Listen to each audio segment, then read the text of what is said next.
Shalom, soyez bénis. Oh mes amis, maintenant je sais ce qui m'arrive. Au début j'avais mal compris que dans le meilleur, surtout le pire, je garde le sourire, je garde le sourire. Avec vous, je garde le sourire, parce qu'en vérité le bon berger me suit. Alléluia. Shalom, shalom, shalom. Notre sécurité. Bon vendredi à toi, bon vendredi à moi.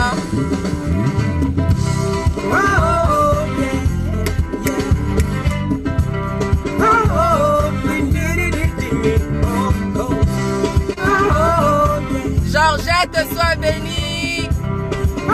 Shalom, shalom, Véronique, blessing. Soyez bénis, mes sœurs. Il n'a pas fini de m'éblouir, de m'épater. Dieu ne cessera de m'étonner. Merci Véronique. Merci de partager, merci d'inviter 1, 2, 3, 4, 5 personnes ce matin. Il n'a pas fini de m'éblouir, de m'épater. Dieu ne cessera de m'étonner. Son amour pour moi m'a toujours emballé. Son amour pour moi m'a toujours emballé. Emballé, moi. Hey! Yeah, bah. Yo! Yeah, bah. Marceline, sois bénie. Shalom. Yeah. Maman Eugénie, soyez bénie, maman. Je vous fais des bisous. Jean-Marc, sois béni. Rose, sois bénie. Marceline, sois bénie. Pour me sauver, me corriger. Il sera toujours là pour m'empêcher de me. Hey!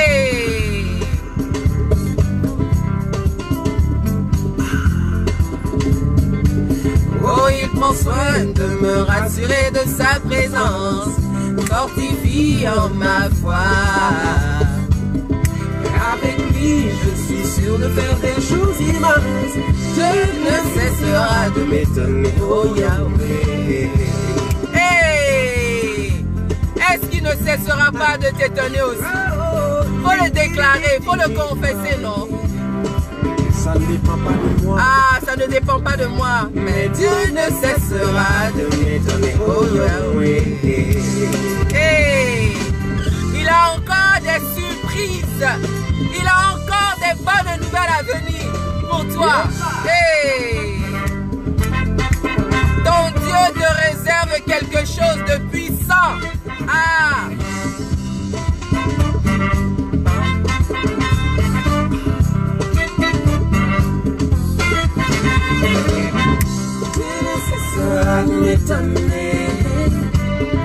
Il n'a pas fini de m'éblouir, de m'épater. Dieu ne cessera de m'étonner.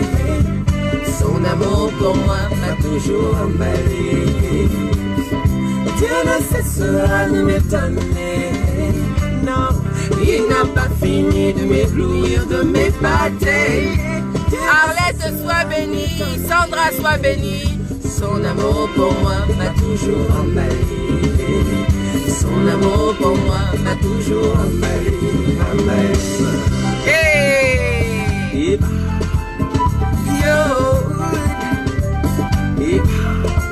C'est vendredi, par la grâce de Dieu.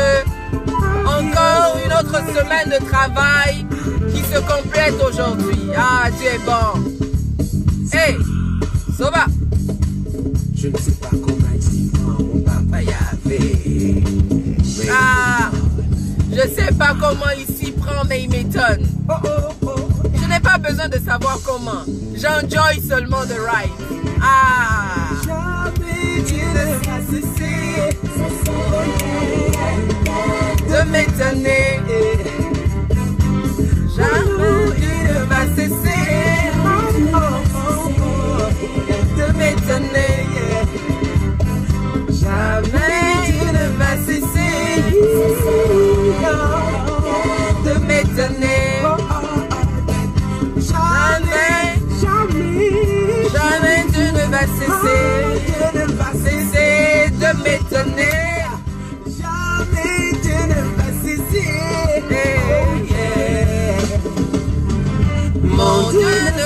cessera de m'étonner, oh Yahweh. Ah! Que quelqu'un m'aide à bénir ce chantre, Papa Onel Mala, que Dieu vous bénisse. Toutes vos adorations sont puissantes. Waouh, quel talent! Quel talent, quel talent, quel talent.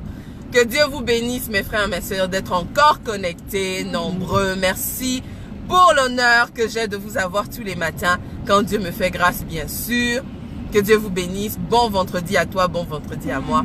Et le Seigneur, par sa grâce infinie, sa bonté éternelle, est sans cesse renouvelée dans ma vie, a mis une parole dans mon cœur ce matin, que je vais me faire l'honneur de partager avec toi, non? Alors, le thème du partage ce matin, c'est essai. Juste essai. Tu vois, quand tu lis, ce n'est pas comme quand j'ai dit non. Essai, papa, essai, maman. Juste essai. Essai seulement. Essai. Quand c'est Dieu qui met quelque chose dans ton cœur. Essai. Essai. Alors, l'Esprit de Dieu me parlait ce matin, comme d'habitude, m'enseignait sur toujours l'accomplissement de notre destinée et les moyens par lesquels Dieu nous envoie à l'accomplissement de notre destinée. Et ce que je retenais de ce qu'il m'expliquait, c'est que il est important d'être à la place où tu dois être pour être sur le chemin de l'accomplissement de ta destinée. Et l'Esprit de Dieu va mettre une pensée, un projet, une volonté dans ton cœur, une aspiration dans ton cœur. Et il y a un pas entre l'idée, la pensée, l'aspiration et la matérialisation de cette chose-là. Quand c'est Dieu qui te parle, il y a un espace-temps entre quand la pensée a germé dans ton cœur et quand est-ce qu'elle devient matérielle. La matérialisation, c'est la destinée, c'est la consécration, c'est la gloire, c'est la bénédiction. Mais cette bénédiction commence par être une pensée, une idée. Commence par être une pensée, une idée. Tu es chez toi à la maison puis tu as la pensée. Mais moi-même, je ne sais pas, mais je sais bien faire les galettes. Là, à la maison ici, tout le monde mange mes galettes. Les enfants disent que c'est bon. Bon, et si seulement je faisais les galettes, mais au lieu que mes enfants seuls mangent, je commence à les vendre à l'école de mon garçon. Que j'informe l'école que je vends des galettes. C'est une idée. Mais tu ne sais pas que la fin du film là, c'est que tes galettes seront commercialisées dans tous les supermarchés du monde entier. Mais ça a commencé par la pensée que tu as eue dans ta cuisine. Maintenant, l'espace-temps entre la pensée et la commercialisation dans tous les supermarchés du monde là, c'est essai. Juste essai. C'est essai là. C'est essai là que toi tu ne veux pas faire. Parce que tu ne veux pas faire parce que tu dis, je vais essayer et si les gens n'aiment pas, ah non, ça c'est seulement les enfants ici qui aiment. Non, ça c'est seulement mes enfants parce qu'ils veulent me blaguer. Non, mais est-ce que vendre même les galettes, même ça me ressemble? Est-ce que vendre même les galettes, ça me ressemble? Mais c'est parce que tu as commencé par vendre des galettes à 2 ou 3 personnes que tu as fini au supermarché, maman.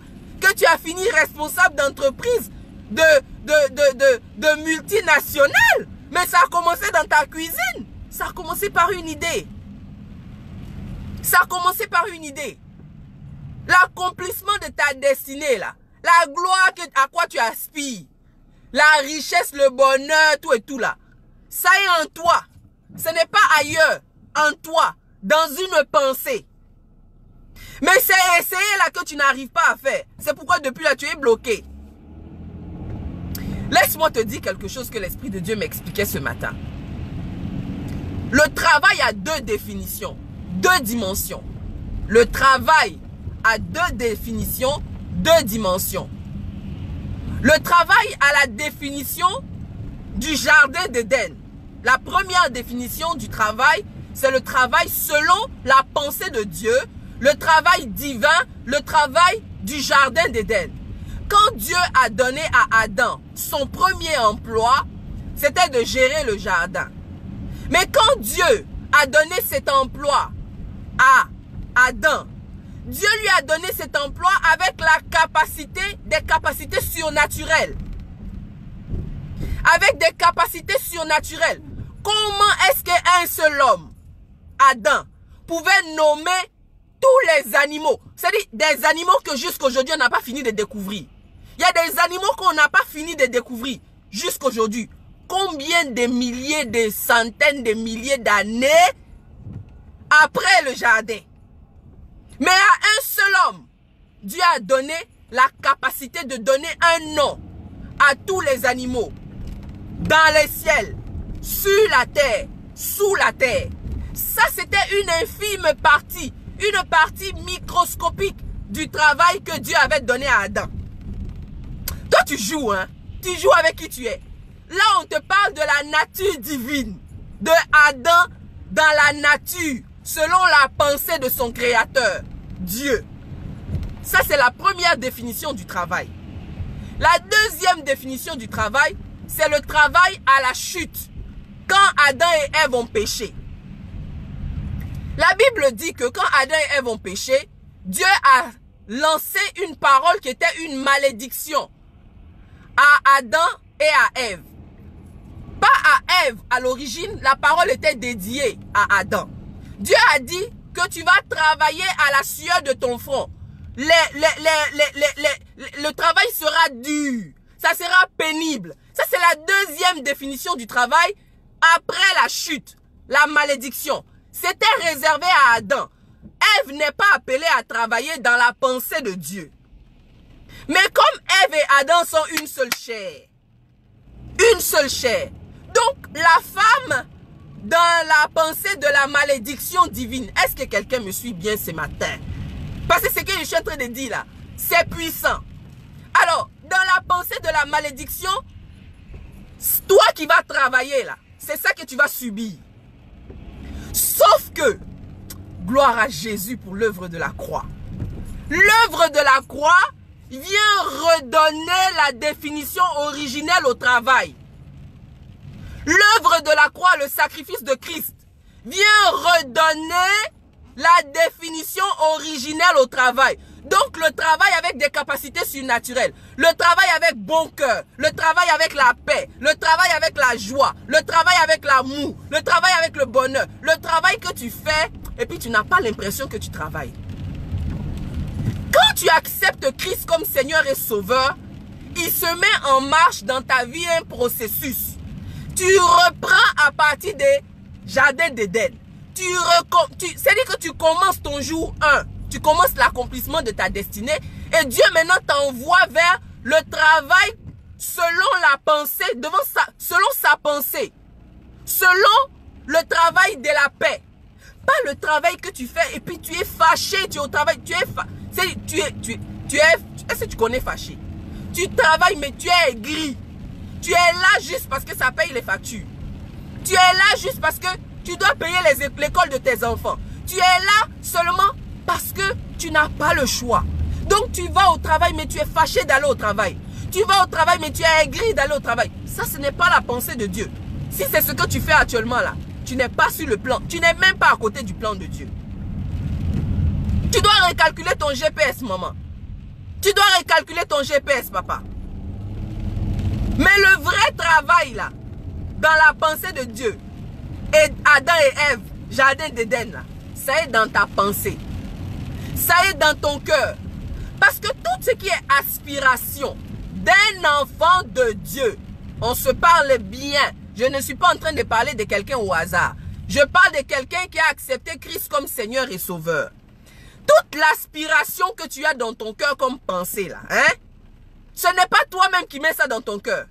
Non, non, non. C'est l'Esprit de Dieu qui te souffle une aspiration. C'est-à-dire que toi-même tu sais que tu ne peux pas te débarrasser de la couture. Depuis que tu es enfant, tu as commencé à coudre pour tes poupées. Après, tu as commencé à coudre pour tes frères. Tu n'arrives pas à te débarrasser de la couture. C'est dans ton sang. C'est un don. Tu n'as pas étudié, tu n'as pas fait d'effort, mais quand tu cours, tu cours. Ça sort où, ça sort, tu ne sais pas où, mais tu cours seulement.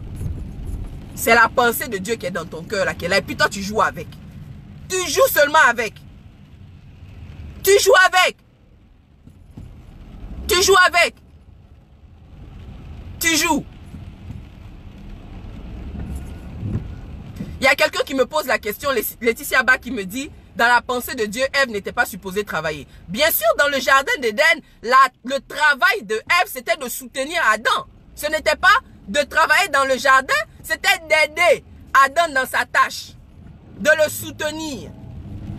Ce n'est pas la tâche que Dieu a dédiée à Adam, ce n'est pas la même tâche que Dieu a dédiée à Ève. Mais dans l'histoire de aider, là, le fait d'aider a plusieurs significations. Aider ton époux au jour d'aujourd'hui, qui n'a que son salaire, dans la vie qu'on mène aujourd'hui, son salaire ne peut pas vous suffire, ne peut pas suffire pour les enfants, ne peut pas suffire pour la maison. L'aider, ça serait aussi d'aller travailler pour aussi compenser dans les besoins financiers.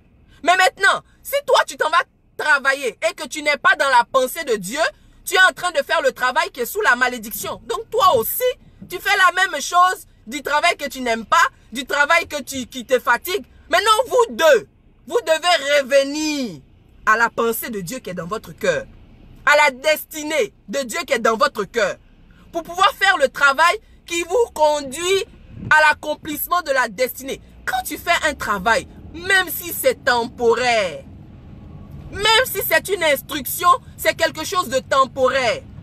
Mais le temporaire que tu es en train de faire où Dieu t'a conduit là, ça contribue au grand travail que Dieu a prévu pour toi demain. Ce n'est pas gratuit. Ce n'est pas gratuit.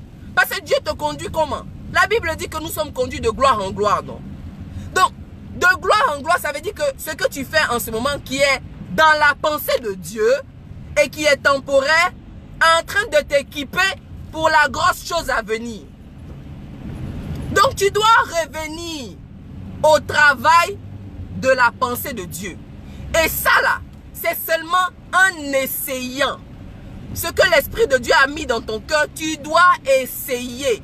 Tu ne dois pas vouloir commencer grand. Oh non, moi je sais que j'ai telle aptitude, mais je ne peux pas. Frère, que je te donne un exemple concret. En août, vers juillet-août 2017, que l'Esprit de Dieu a mis à mon cœur que je devais partager la parole sur les réseaux sociaux. Frère, quand l'Esprit de Dieu m'avait parlé en 2017, je n'avais jamais lu ma Bible de Genèse à Apocalypse. Je ne connaissais pas tous les livres de la Bible. Je ne connaissais pas qui est qui dans la Bible. Hein? Je connaissais 2 ou 3 petites histoires sur lesquelles l'homme de Dieu a l'habitude de revenir pendant le culte. Mon frère, je n'avais jamais exhorté une seule personne. Je te parle de quelque chose de réel. Je n'avais jamais exhorté quelqu'un. Maintenant, l'Esprit de Dieu me dit, en plus, je n'avais jamais entendu la voix de Dieu. Donc, je ne savais pas c'était quoi la voix de Dieu. Tu vois, je ne pouvais pas discuter que c'était Dieu. Justement parce que je n'avais jamais vécu cette expérience. Donc, je savais que c'était Dieu qui m'avait parlé. Ok, Dieu a fini de te parler, non? Maintenant, tu commences à regarder en dedans de toi.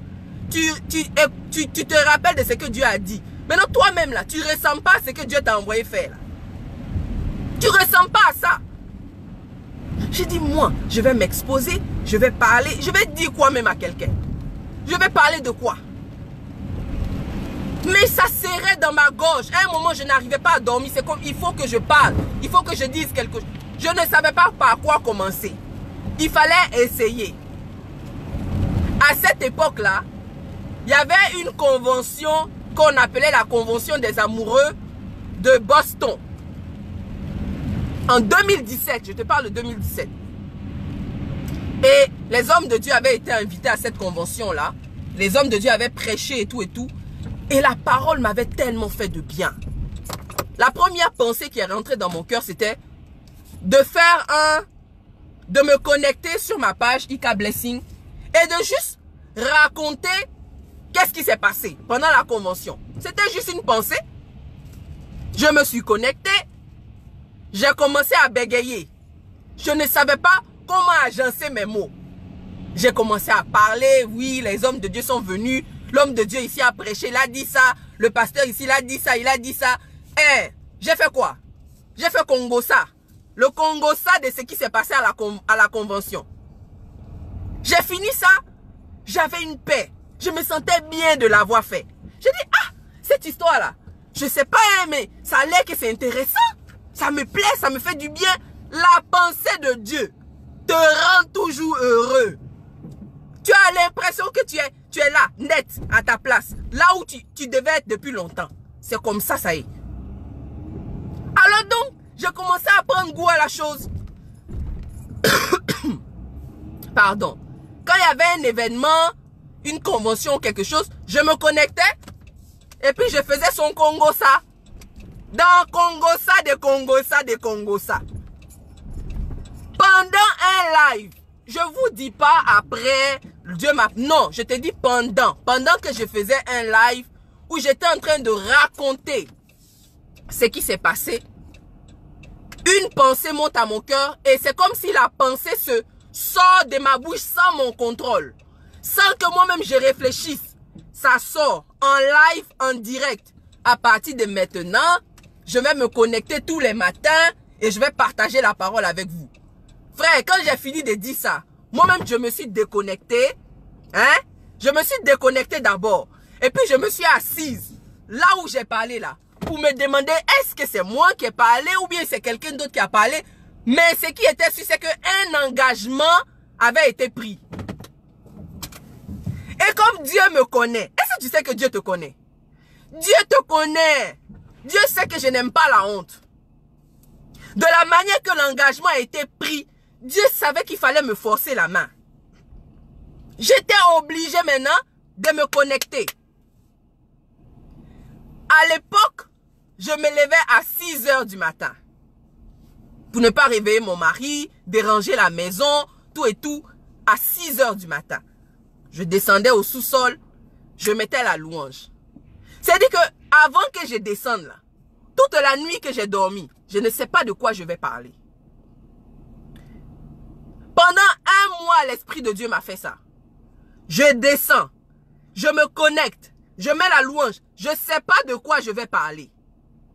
Quand la louange finit comme ça là, et puis j'ai une parole, et je prends ma Bible, je commence à expliquer le mystère. Un mystère mystérieux, hein? Un mystère déconcertant, pendant un mois. Qu'est-ce que l'Esprit de Dieu est en train de m'apprendre pendant un mois? Qu'il fallait que je repose entièrement sur lui. La pensée qu'il a mis à ton cœur là, c'est lui qui va l'alimenter chaque jour, sans pour autant que tu tarisses. Tu ne vas pas manquer d'inspiration dans la cuisine. Tu ne vas pas manquer d'inspiration dans ta couture. Tu ne vas pas manquer d'inspiration dans le football. Tu ne vas pas manquer d'inspiration. Tu ne tariras pas parce que c'est là où Dieu t'a appointé. C'est là où Dieu t'a positionné. Tu ne vas pas tarir.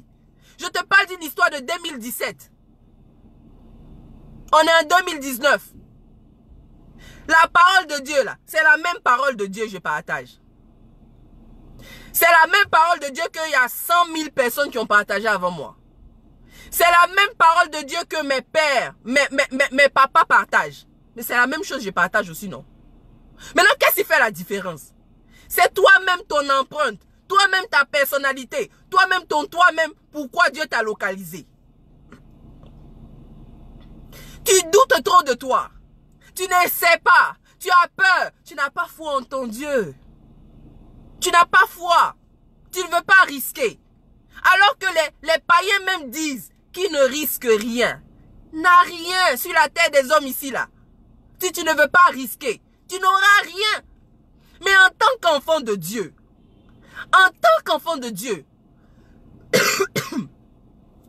pardon, le seul risque que tu encours, quand tu prends un risque là, en tant qu'enfant de Dieu, la seule chose négative qui peut t'arriver, c'est acquérir de l'expérience. C'est-à-dire, même si tu essaies quelque chose, ça échoue, ça n'a pas marché, c'est seulement l'expérience que tu vas acquérir. Tu vas te bonifier. Tu ne vas pas échouer. Parce que toi, tu es un enfant de Dieu. Tu n'es pas un païen. Donc, en fait, Dieu te pousse quelque part où il y a 100% de chances garanties que tu réussisses. Mais c'est ta pensée, ta mentalité qui n'est pas renouvelée au point que tu comprennes cela. C'est pour ça qu'il m'a appelé, non? Pour que je t'informe. Pour que je t'informe que tu vas réussir 100% si tu essaies. Si tu essaies. Ton Père dans les cieux est fatigué. Pardon. Il est épuisé. Il est fatigué de t'entendre pleurer dans la prière. Oh non Seigneur, ce travail-là. Pardon.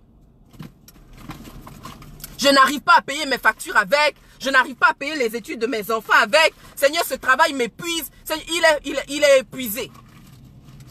Il est fatigué de te dire que la solution, il t'a déjà donné. Frère, là où Dieu t'a appointé, là, quand tu es là-bas, là, même quand tu es fatigué, hein, tu as la joie d'être épuisé. Frère, ce n'est pas facile de me lever tous les matins, me connecter, parler, crier. C'est pas facile, hein.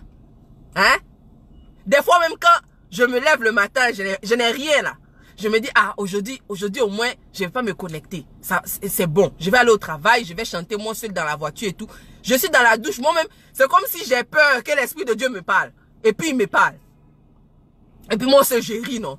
Je ris parce que je sais que, même si je suis fatigué, mais la joie que j'ai quand je fais ça, la paix que j'ai quand je fais ça, et tout ce que je fais en arrière, que ce soit mon travail à moi personnel que je fais, contribue à ce que je suis en train de faire là. Me permet d'exercer ça. Et exercer le potentiel que Dieu m'a donné. J'ai toujours beaucoup bavardé quand j'étais enfant. J'ai bavardé beaucoup, mais c'est une aptitude que Dieu m'avait donnée pour ça. Pour raconter ses merveilles. Tout ce que Dieu t'a donné là. Ah frère, je ne sais même pas comment je vais te dire la chose ici. Essaie, juste essaie. Essaie, juste essaie. Frère, essaie. Tu n'as rien à perdre. Rien à perdre. Alors c'est vraiment ça que je voulais partager avec toi aujourd'hui. J'espère que j'ai assez, par la grâce de Dieu, traduit vraiment la pensée de Dieu par rapport à ce message-là. Vraiment, vraiment, parce que je sens vraiment dans mon cœur, je sens dans mes prières, je sens dans les messages que Dieu me donne, qu'il a vraiment à cœur que les enfants de Dieu, sa portion, ses mises à part, rentrent réellement dans l'accomplissement de leur destinée. Par ces temps-ci. Quand je dis ces temps-ci, là, je te parle de ces temps présents. Je te parle pas de dans 1 an, 2 ans, 3. Je te parle de maintenant. Maintenant. Christ, on te dit Christ est à la porte. Toi, tu es dans le futur lointain. Je te parle de l'immédiat. Je te parle de l'immédiat. Christ est à la porte.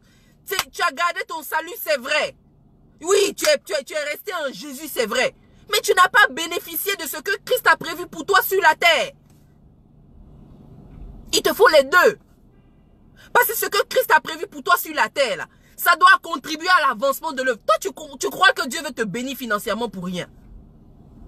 Dieu veut te bénir financièrement afin que ton argent serve à une association, serve à une ONG, serve à l'avancement de l'œuvre de Dieu, serve à un ministère, serve à bénir une veuve, un orphelin. Ce n'est pas pour toi seul.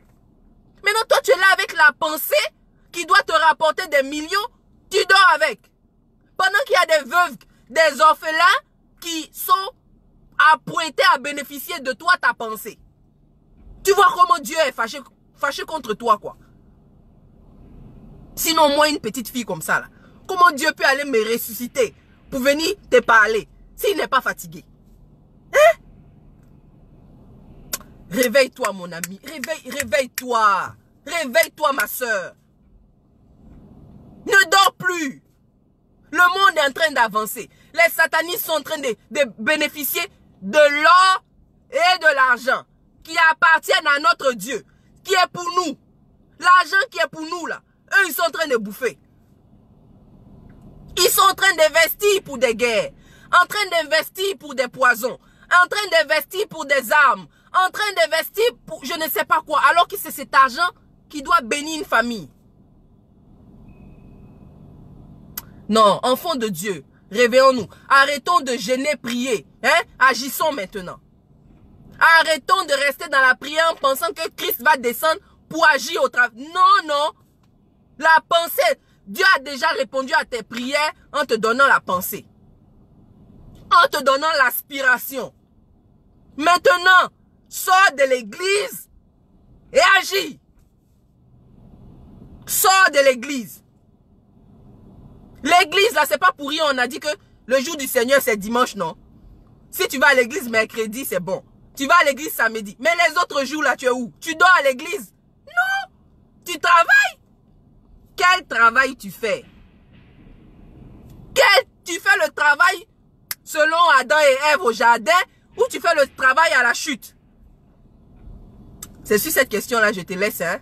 Pose-toi bien la question, là. Pose-toi bien cette question. En tout cas, moi, je t'aime de l'amour du Seigneur. Je t'aime énormément. Alors, sois béni, mon frère. Sois béni, ma soeur. Si tu es en train d'essayer, ne lâche pas. Ne lâche pas. Tu as déjà fait le pas d'essayer. Ne lâche pas. Continue. Lâche pas. Toi, tu es déjà en train d'essayer. Persévère. Persévère. Eh, vraiment, je suis déjà en retard. Bon, je termine avec ce petit quelque chose que l'Esprit de Dieu vient de me souffler. J'ai écouté un partage du pasteur Mohamed Sanogo qui disait, il disait que quand Dieu te donne un don, hein, pour que ce don-là arrive à maturation et à exploser, à ce que tu rentres dans l'accomplissement de ta destinée, tu as besoin de 3 choses. Tu as besoin de l'esprit de force, ok? Tu as besoin de l'esprit de sagesse et tu as besoin de l'amour. La force, la sagesse et l'amour. C'est ce qui te permet d'exceller dans ton don afin de le transformer en l'accomplissement de ta destinée. Ces 3 choses-là, c'est dans l'Esprit de Dieu. L'Esprit de Dieu anime en toi l'amour. Je me connecte tous les matins parce que je t'aime. C'est parce que je t'aime que j'arrive à me lever tous les matins, venir crier. Hein? Malgré que j'ai le corps à la grippe. Moi, je n'ai pas la grippe, mais le corps à la grippe. Mais je suis là parce que je t'aime. Maintenant, je me connecte tous les matins parce que l'Esprit de Dieu souffle en moi la force. La force de le faire. La force de le faire. Maintenant, comment je le fais? Avec sagesse. Quand il faut me connecter, je me connecte. Quand il ne faut pas, je ne me connecte pas. Donc, prie pour les 3 choses là. La force, hein, la sagesse et l'amour. L'amour. Ah, que Dieu te bénisse. Je t'aime de l'amour du Seigneur. Shalom, peace out. Partagez. Dieu vous bénisse. Bon week-end.